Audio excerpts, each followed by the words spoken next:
Aaron Burr's the most despicable man I know. Excuse my language. I am Alexander Hamilton. I was born January 11th, 1755, on the poor island of St. Kitts and Nevis in the British West Indies. My parents never married, but we were a happy family. Sadly, in 1766, my father left our family thinking he was not good enough. 2 years later, my mother died of fever. I was soon an orphan roaming the street. I was taken in by a kind merchant and my brother, a carpenter. I did not have an education, and I deeply thought I needed one, so I ended up teaching myself math, how to read, and how to write. The merchant was very pleased with this, and when he was away on business, I would be in charge. I never erred on an order. Soon, a hurricane hit my island. The damage was horrific. I wrote a little story about it, and it somehow got throughout the city. People started coming up and asking me if I wanted to go to the colonies, and even offered to pay my tuition to King's College in New York. I was amazed. I was only 16. I soon graduated at 21 years old. Around when I was finished with college, the war started.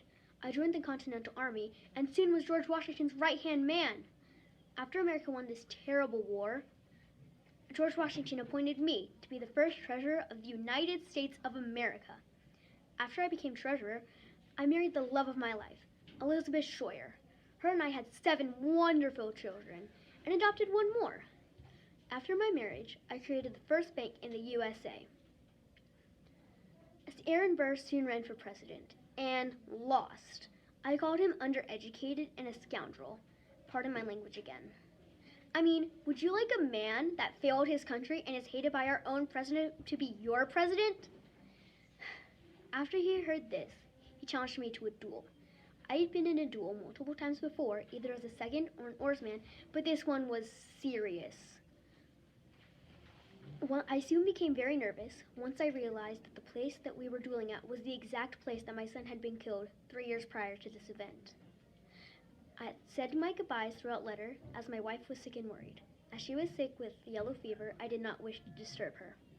At 3 a.m. on July 11th, 1804, I started across the Hudson River. Once we were across the river, I remembered my plan. I was going to shoot up into the air. I called it throwing away my shot. Although I missed, Aaron did not. He hit me in my lower diaphragm. I was carried home where I died the next day. Remember me.